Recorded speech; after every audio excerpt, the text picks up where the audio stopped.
Ako si retired SPO4 Rudy Wanawan Lungid. AFP serial number 580648. PNP badge number 087367. Graduate ako ng class 1673 ng Scout Ranger. Sa Tanay pa yun ang training center. Nandun pa buhay pa si General Cano, yung 2nd Infantry Brigade Commander. Saka si Captain Lorayes, yung training officer. Magaling yun, magturo. Saka si Julius Javier, class 71 sa PMA. Then yung 87, na-assign kami ng Mountain Province. 88, Monday or after flag racing, nauna yung isang team punta ng Maligkong, kami punta ng Mainit. Pero yung daakalin mo mga 5 to 6 kilometers. Pagdating namin sa Ginaang, nakikita mga Mainit doon, nag-overnight kami doon, sabi ko mag-OP tayo, mag-observation post tayo. Doon kami natulog. Guardia, nandun lang ang Mainit eh. Kinaumagahan, sabi ko, bakit may mga batang naglalaro doon sa bukid? Parang nagbabatuhan, sabi ko, tauhan nila yan, kako. Look out ang mga yan. Kaya sabi ko, huwag tayong dadaan sa kalsada, dito tayo duman sa ilog. Makyat kami sa tuktok ng bundok, nag-istanto kami doon ng 2 hours. Mag-11, mag-12, bumaba kami sa bahay ng kapitan. Tinanong namin, pero influence yung barangay na Mainit noon. Kaya hindi nagsasabi ng totoo yung kapitan doon, nakalimutan kong pangalan. Kaya sige, kung talagang walang kalaban dito, okay, bababa kami. Bumaba kami sa baba. May mga tao. Sabi ko, kain tayo rito. Siyempre, sardinas. Circular. Nakaganyan na baril. Kain na. Yung iba nagbaon pa ng sardinas eh. Tapos, tingnan mo bakit wala na yung mga tao. Sabi ko, saan nagpunta mga yun? Yun ang isang kamali. Dahil kung hindi kami dumaan sa kalsada, doon sa bukid kami dumaan, patas ang laban. Kasi dalawang masinggan nila, 60 at saka caliber 30. Sa itaas sila ng bukid, iba yung nasa baba. Kaya 70 plus sila eh, more or less. Kami, 23 lang kami. Pero, ano yun? Yung mga kalaban na yun is mga NPA? Oo, may galing Abra, may galing Ifugao, Mountain Province. Kasi pag umaatake doon eh, kailangang magsalubong yung 4 na province na yan eh, para mas malaki ang strength nila. Putulin ko muna, Master, balikan natin yan mamaya. 87 yan, di ba? 1987. 88. 88. Oo. Gaano sila kalakas nung time na yun? Sino yung mga Kalakasan nila eh, nagsimula ng 87. Halos buwan-buwan na may atake sa lahat ng probinsya. Kalakasan niya noon, 88 hanggang 89. 90, binanatan pa nila yung yung dito sa papuntang Sagada, yung namatay ng 2 opisyal. Ay, 3. 3. Yung isang PNPA, 2 reserve. Sa 7 na sundalo. Anong kuan yan? Sino yung maalala mo na naglalaro ng mga utak ng mga kalaban na yan o mga commander noon? Yung mga bata. yung pag may operation silang pinapauna. Kunyari naglalaro sa kalsada pero tinitingnan nila kung saan nakadeploy yung mga soldado. Kaya hindi kami dumaan. Dahil kung doon kami dumaan, siguradong ubos kami ka. Siyempre, whole day yun eh. Pero nagsimula ng 2:25. Okay. Balikan natin yun. So doon na tayo nandun na nagbabaon ng sardinas. Oo, pumaba kami. Single file At yung tulay noon, ganito lang yun. Yung simentado, hindi katulad nung last year na pumunta kami, ang laki na nung tulay. Tapos, ako ang nahuli eh. Yung ako sana sa gitna, di ba? Dahil ako ang team leader. Yung last team, inunahan kami. Kaya ako ang naging last. Kaya pagdating namin doon, dinaan namin yung tulay na yung maliit. Sabi na ko, puta, ayan na yung kalaban. Sabi ko, hit the ground, enemy on the opposite side of the river. Sabi ko, nasa kabila sila kako. Dapa. Palitan ng putok. Yung tinitingnan ako doon, mayroon siyang tinitingnan dito, yun siguro ang binabaril niya. Pagbaril ko, tama-tama siya. Diretso rito di gumano yung armadite niya eh. Sabi ko, naghanap ulit ako ng mababaril. Tinitira pala ako ng isa doon si taas kada yun ang tumama sa likod ko. Kaya sabi ko, ganito. gumanon eh. Yung ito, likod ko, may dugo. May tama ako. Kaya sabi ko doon sa kasama kong si yung taga-Cagayan na malaking tao, change position tayo rito dahil alam na nila may tao dito. Kaya tumayo ako, pak, mga 19 eh. 19 yung direct fire ko doon. Pagpunta ko doon, mayroon yung dinaan ng tubig, mayroong lupang ganito. May 3 ulo. Sabi nila, sa Ilocano mainit Sarge. Hindi mo maidungaw ang ulo mo dahil tatatatak ganyan talaga eh. Dahil 2 machine gun ngayon eh. Iba pa yung nag-i-snipe sa kanila. Maya-maya, mayroon na nagsasalita doon yung babae na kamigafon, sabi niya, mag-surrender kayo dahil yung baril lang ninyo ang kailangan namin. Sabi ko, hindi ka maniniwala dyan, traitor ang mga kaya. Sabi ko, ganito, magpaputok kayo at sasalubungin ko sila. Kaya nag-low roll ako. Low roll. Paparating na sila eh. Nandun na sila sa may bukirin, sa may pilapil.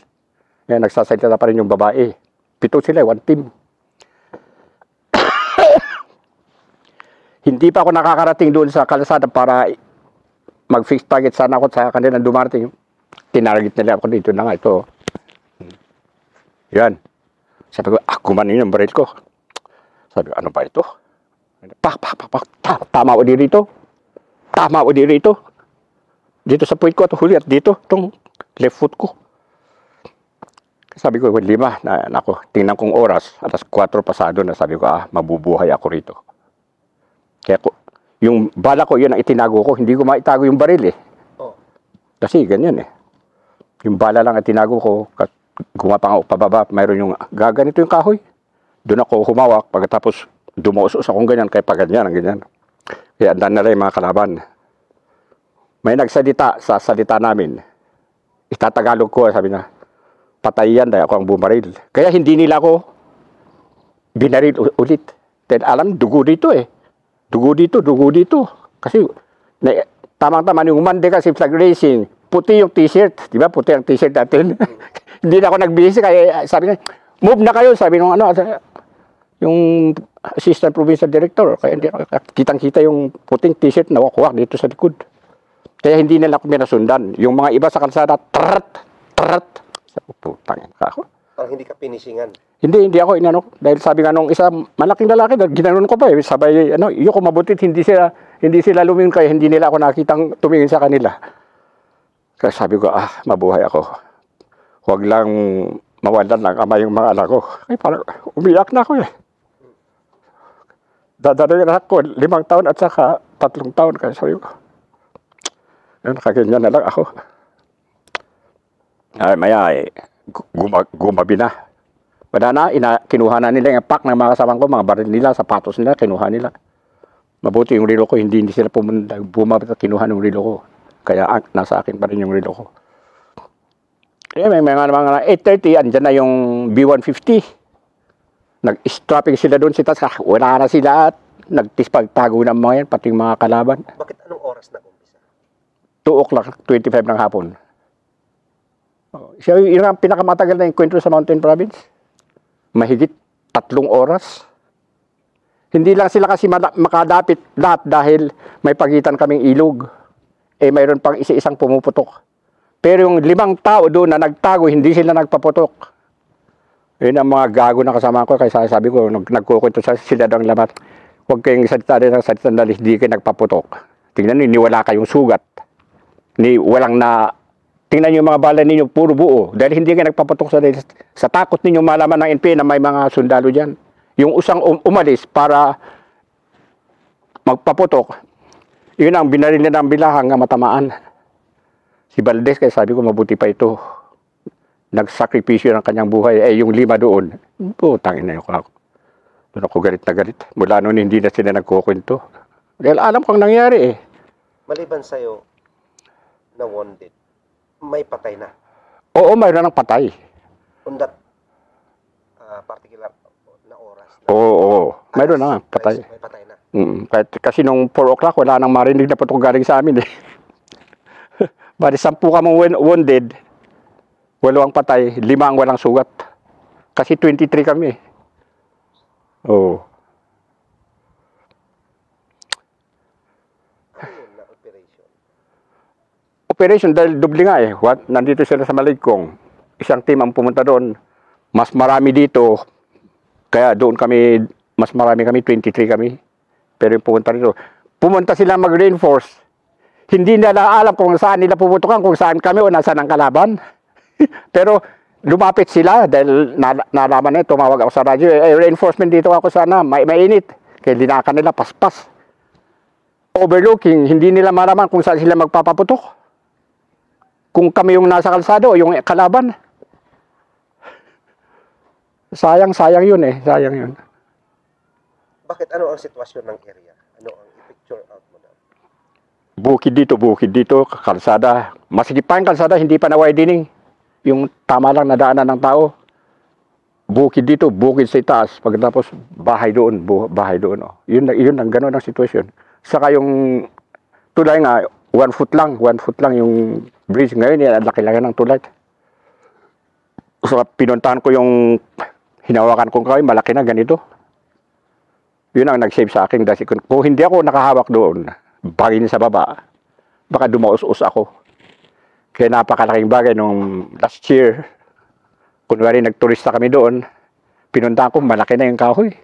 Ganito na, ganito noon na hinawakan ko. Sabi ko, ikaw din ang nagligtas sa akin kako. Dahil kung wala kang hinawakan ko, baka dumaus-us ako doon sa baba. Kung hindi man ako napilayan, baka humampas ang ulo ko sa mga batuhan sa ilog. Sabi ko, kung mabubuhay ka talaga, mabubuhay ka. Talaga. Kasi nung time na yon, Master, parang tinanggap mo na. Oo. Nung dinala nga kami sa Baguio eh, nandun yung mga anak ko, naghihintay sa kalsado, umiyak sila. Ba't kayo umiiyak? Ay, buhay ako. Sabi ko, buhay ako. Kaya huwag kayong umiyak. Kasi siyempre, mga bata pa sila, 8 years old at 3 years old. Parehong babae. Kaya, 18 na yun, 16, 17, 18, oo. Kaya nung bumalik ako noong 1990, nag-detachment ako sa Talubin. Pinalitan namin yung mga army dito sa Canew. One platoon na. Siyam lang kaming pumalis sa kanila. PC. Ako rin ang team leader Pero siyempre malakas na ako doon. Gumaling ka na? Oo, gumaling na ako. 1990 eh. Ngayon, kinabukasan. Tayo natulog kami sa eskwelahan. Pero nagpatrol muna kami. Wala na yung mga army dahil pinalitan namin sila. Kinabukasan, pumunta ako doon sa mga army ng simbahan. Sabi ko, ano itong nahukay dito? Yung sabi nila, iyan yung mga namatay na NPA sa mainit. Anong petsa? February 16? Alam. Tingnan mo kako. Dito nila dinayang patay na ibang kalamaan nila NPA. Taga Ifugao at saka taga Mountain Province. Pinunta ng mga kamag-anak nila. In coordination with the Army Detachment, hinukay nila yung harap ng simbahan at andun na yung wala na. Butot na. Yung buto na lang. Kasi 1988 yun eh. 1992 years. Yun yung mga naano niya. Oo, kaya sabi ko, totoo pala. Dito pala nila dinala yung mga patay nilang kasama. Mga kalaban. Oo. Pero nung na-encounter ka, kailan yun? February 16. Yun yung nakalagay dito sa... Oo, dito sa petsa. Ito, 2/16/88. Pinatato mo talaga? Oo, sa General Luna Road dito sa Baguio. Pinatatak ko. Yan yung pagka-wounded mo? Oo, ito ang pangalawang tama ko dahil yung una dito sa likod. Mahaba-haba yung peklat dito sa likod eh.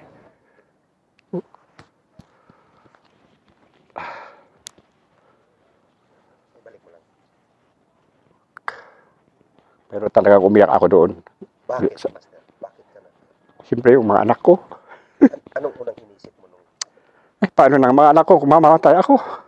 Mga bata pa sila. Pero mabuti nang dumating yung B-150, ako na umakyat. Siyempre, malakas yung ilaw ng B-150. Ginanyan ako bigla akong sumubsob dahil siyempre, non-conscious ako. Sabi na, ay, si Lungid, buhay pa! Kaya bumaba sila, sinakay ako dun sa B-150. Dina kami sa ospital, nakahilera na yung mga patay, yung mga wounded. Ang daming kababayan na naghihintay doon. Ay, buhay pa si Lungid, buhay pa buhay pa si Uncle Lungid, sabi nila.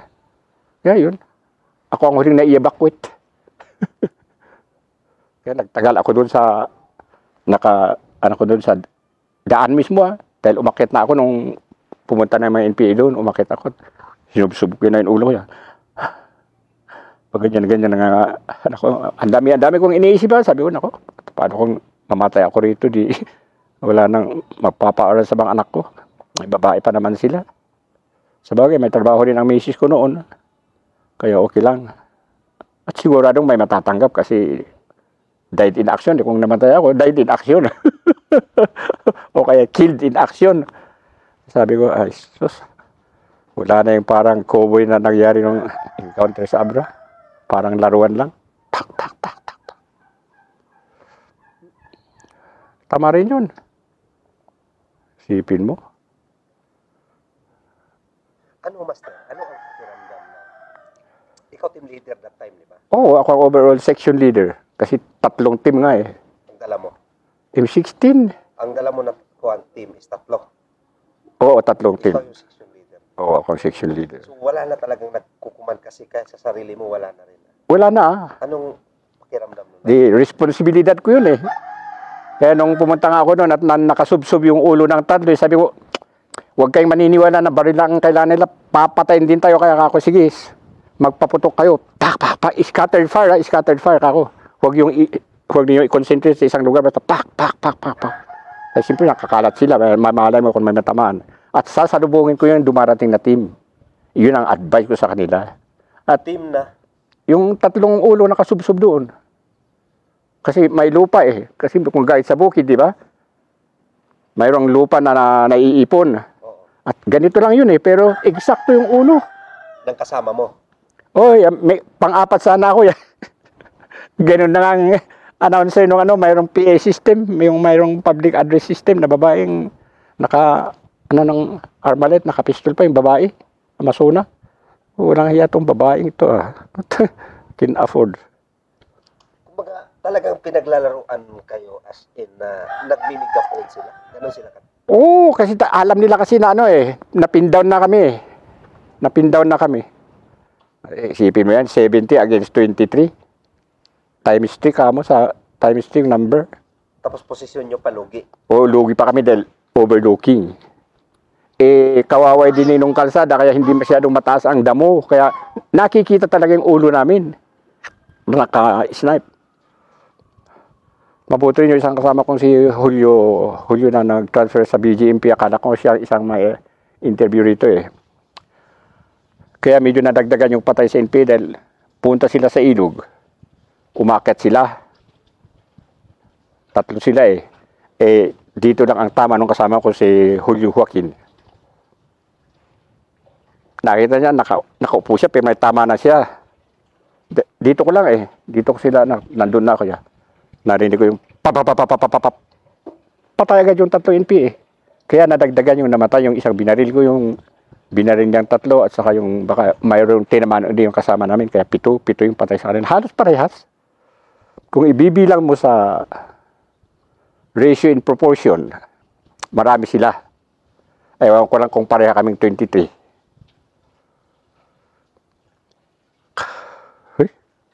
Pero nung nakita mo, Master, kasi may tama ka na eh. Oo. Pinipilit mo pa rin mag-command. Oo, sabi ko basta walang magsusurrender. Pati nga yung yung doon na may sugat sa kamay, mabuti hindi binaril. Kumuha lang ng bato, dinaganan. Kasama mo yun? Oo, kasama ko si Bustal di taga Pangasinan. Kaya nung nagkita kami, nakaganito na yung kamay niya dahil nadurog yung buto. Ano nung pakiramdam, Master, na wala ka rin magawa para tulungan na ikaw wounded ka rin? Yun na lang yung parang pang-high moral na lang. Yung pang-high moral na lang ang ibibigay mo sa kanila. Na mabubuhay tayo. Ganoon lang. Ano yung mga reaksyon ng mga wounded?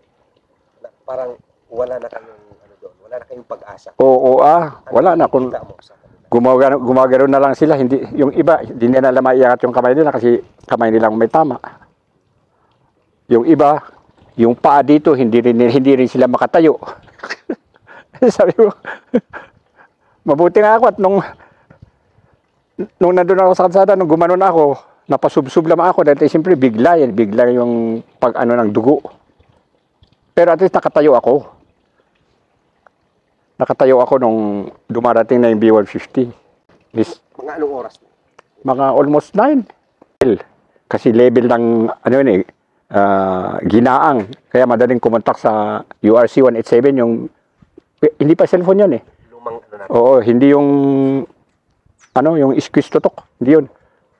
Tawag ako ng tawag. Bakit walang sumasagot? Bumaba pala sila doon sa barracks.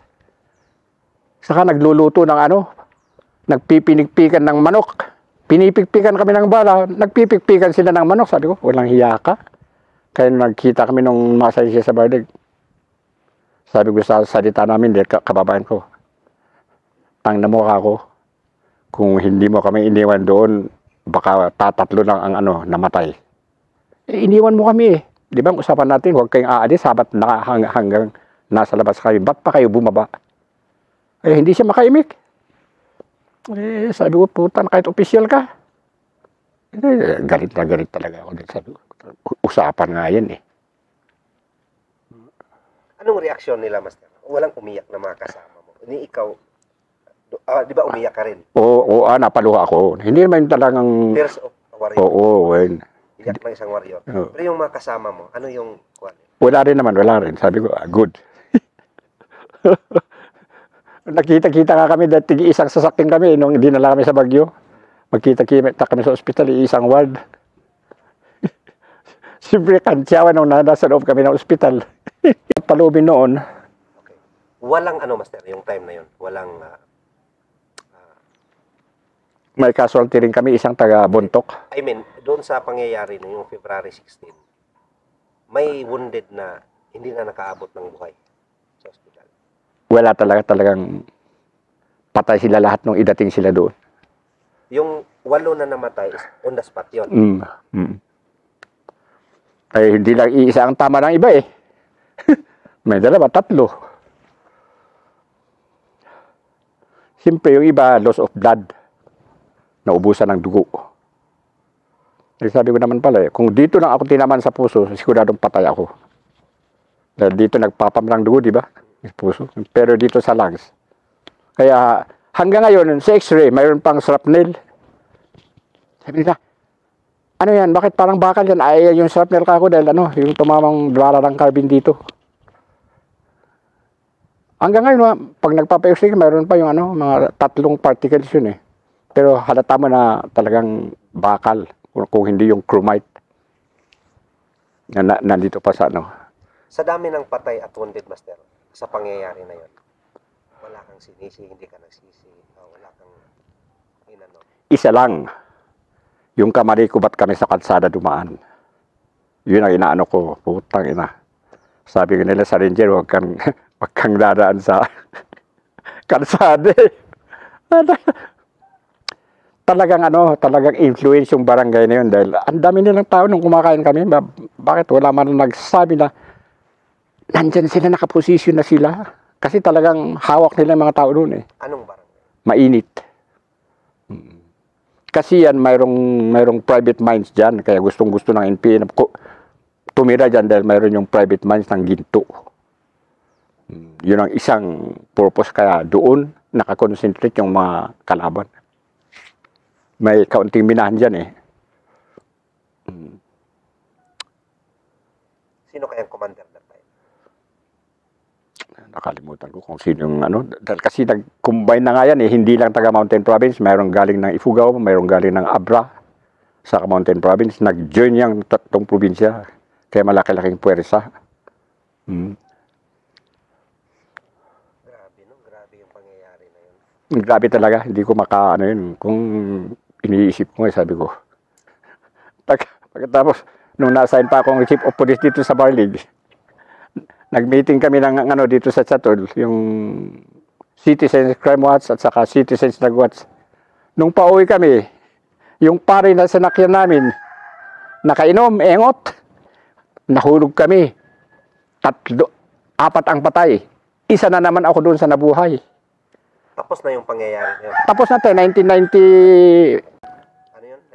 94. Ako ang chief of police sa amin sa Barlig.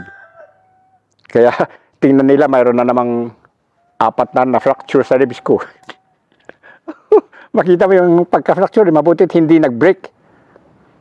Dahil nung bumagsak yung sasakyan, di gasolina eh. nabuksan yung hood, tumilapon ako. Eh, yung mga iba na nandun sa loob, sila ang nasunog. Yung pare naman, mabilis na tumakbo, inakyat niya yung yung bato-bato, saka nagtago. Dalawang araw na hanap ng mga pulis. Nakainom yung pare na nagmaneho sa amin. Kasi sabi ko, pangalawa na to, akako. Ay! Yun. So yun, Yun yung mga anak ko. Mga anak ko. Gusto ko mabuhay, alang sa mga anak ko. Yun lang naman ang isa eh. At saka ako, nalampasan ko na kung talaga mamamatay ako, dapat kanina pa. Yun ang isang iniisip ko rin. The will to survive. Kasi siyempre sa dami ng dugong tumagas, that is enough na ikamatay mo yun, di ba? Hindi gaano yung ano dito, yung sa likod ko, yung tama, mabutit hindi nakuha yung buto-buto dito. Sigurado kung natamaan yung skeletal system ko sa likod, baka balyado na ako ngayon. ano pa rin, no? Kahit na Talagang gumanyan eh. So, na may tama ko, ganyan ko. Po, tanda dugo. Ay, sos. Yan, sinabi ko na nga si Barwin na yung malaking taga-Cagayan. Change position tayo rito dahil alam na ilang matao rito. Yung tamang-tamang talagang kitang-kita ko nung gumanyan yung baril ng NPA. Kaya kung nag-arap ako ng mababaril uli, tinatargetan pala ako doon sa itaas kasi ganyan ang pababa dito sa likod ko. Pero kung dito sa level sana, siguro dito ang tama ko. Pero dahil sa itaas siya, pag ganyan, siyempre nakadapa ako, kaya dito ko tinamaan sa likod. so iba rin talaga yung spirits talaga, no? Pag sa pamilya yung iniisip. Oo. Isa rin pero ako. Pati nga rin nung nahulog yung sinasakyan namin jeep eh. Anong yato? Tapos nung ba-x-ray, 4 na ribs ko yung nag-crack sa ito. Oh, yan o. Nag-crack din yan eh, pero hindi naputol. Kaya ilang taon din bago ako nakakatalon. Dahil doon, pagtalon ko, ito lang umuna bago ito. Kasi naano rin ito, buto eh. Dahil humampas sa bato. Nung nag-chief of police ako dito, mayroong communication na papasukin ng mga NPA yung mga communication system, katulad ng PLDT, katulad ng ABS-CBN. Eh, yung dalawang station nandun sa bundok sa amin. Yung Mount Amoyo kasi, yan ang pangatlong pinakamataas sa bundok sa Pilipinas. Kaya sabi ko, akyat tayo, sabihan natin yung mga telephone operator, dalawang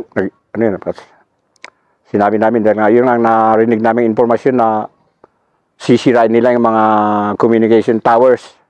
Umakyat kami, 5 kami. Sa 2 go. 5 kami, nakita namin yun. 3 oras, pataas. Pagdating namin doon, kinausap ko yung mga telephone operator doon. Basta ganyan ang sabihin ninyo, alam namin na kalaban na yan. Huwag na kayong magsalita ng marami. Basta itong ICOM, banggitin niyang ninyo yung word na yan. Aakyat na kami kako. Tama naman at hindi naman natuloy-tuloy hanggang ngayon. Yun lang.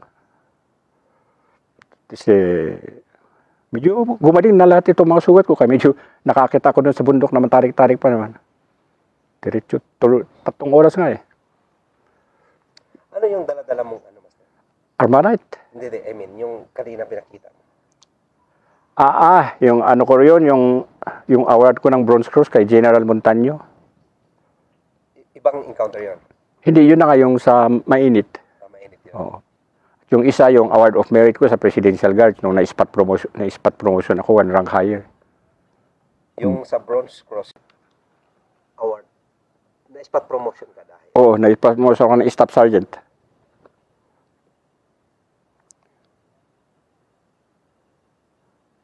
Iyan, na permanent yung technical ko nung pagkatapos na may award sa akin yung Bronze Cross. Na permanent yung ano ko, temporary yung technical ko eh. Sino nag-award sa'yo? Si General Montaño, yung chief ng PCINP. Pumunta lang siya sa Kamdang para lang i-award.